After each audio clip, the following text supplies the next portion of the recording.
श्री स्वामी समर्थ दोस्त. तर आज आपण बनवणार आहे कॉफी. ही मी यूट्यूबवर खूप पाहिली की असे डिशमध्ये कॉफी घ्यायची, त्याच्यात साखर टाकायची आणि थोडंसं पाणी टाकून चाळणीने हे करायची. मी म्हणजे खूप ऐकलं, पाहिलं बी, भरपूर व्हिडिओ पाहिले. तर चला म्हणते आपण बी ट्राय करून बघूया आणि कसं येतं का नक्की बघूया.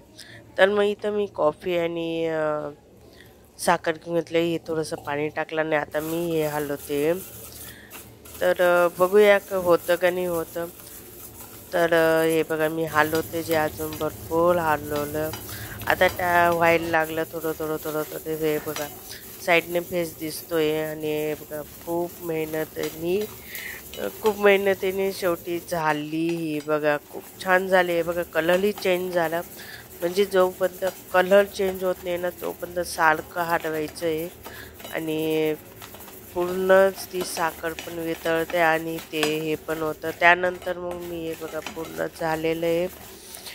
तर त्यानंतर मग मी इथं ग्लास घेतला. इथं ग्लासला मी डिझाईन बनवते चॉकलेट सिरपने. रोहनला कॉफी तशीच आवडते चॉकलेट सिरप टाकून. तर हे बघा मी ते बनवते. रोहनच्या कॉफीमध्ये मी जवळजवळ चॉकलेट सिरप टाकतेच, कारण की त्याला आवडतं म्हणून.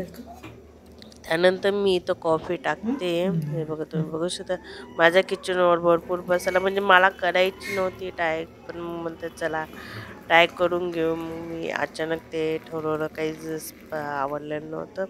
हे बघा तुम्ही बघू शकता खूप छान कॉफी झाली आहे. हे बघा तुम्ही बघू शकता मस्तपैकी झाक पण खूप छान झालेला आहे. बघा तुम्ही बघू शकता. तर ही रेसिपी तुम्हाला कशी वाटली कमेंट करून नक्की सांगा. आवडली असेल तर लाईक शेअर आणि सबस्क्राईब नक्की करा आणि तुम्ही बी नक्की ट्राय करून बघा. बाय. श्री स्वामी समर्थ.